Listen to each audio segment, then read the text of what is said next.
বন্ধুরা তোমরা সবাই কেমন আছো এই গরমে? আশা করি সবাই ভালো আছো। আর আমি দেখো আজকে ফ্রাইড রাইস করলাম, নিজের হাতে বানিয়েছি। এই দেখো, আসলে আমাদের অনেক লোক তো দেখো আমি 4 কিলো চালের ফ্রাইড রাইস আর 6 কিলো মাংস, কিন্তু এখানে অর্ধেকটা আছে আর অর্ধেকটা ওদিকে আছে। তো আমি যেটা রান্না করেছি দোকানের ফ্রাইড রাইসের থেকে এটা হার মানাবে।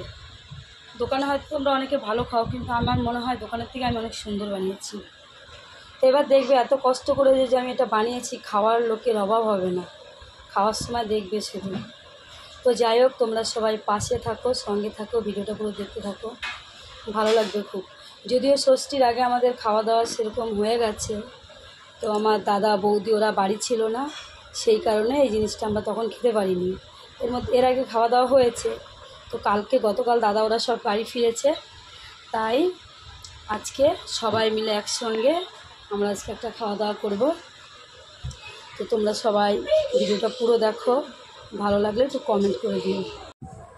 তো দেখো, বলেছিলাম যে কষ্ট করে রান্না করছি, দেখো খাওয়ার লোকের অভাব নেই। আর দেখো কিসে খাওয়া হচ্ছে, কলা পাতায় খাওয়াটা যে কী মজা, সেই কলা পাতায় খেতে। লাইটটা জ্বালা না, কি অন্ধকার, কালারগুলো কেমন দেখাচ্ছে অন্ধকারে। স্যালাড একটার মধ্যে সব রাখা হয়েছে।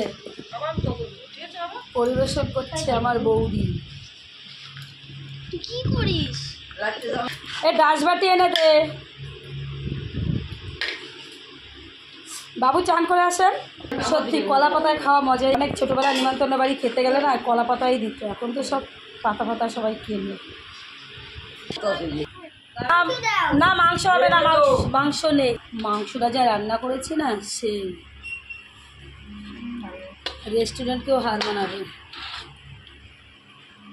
খাবে না বাবা? দাও।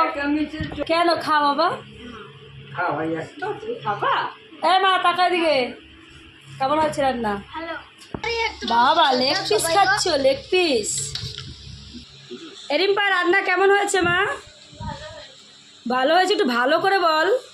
তো দেখো আমরা তো কলা পাতায় খাওয়ার কথা ভুলেই গেছি না, সেই ছোটোবেলা কলা পাতায় খেতে। এবার অনেক দিন পরে কলা পাতায় খাচ্ছি। তো কলা পাতায় খাওয়া মজাটাই আলাদা। তো ভিডিওটা তোমাদের কেমন লাগে তোমরা অবশ্যই একটু কমেন্ট করে জানিও। সবাই ভালো থাকো, সুস্থ থাকো এই গরমে। টাটা, ব্লগটা আর বড় করছি না।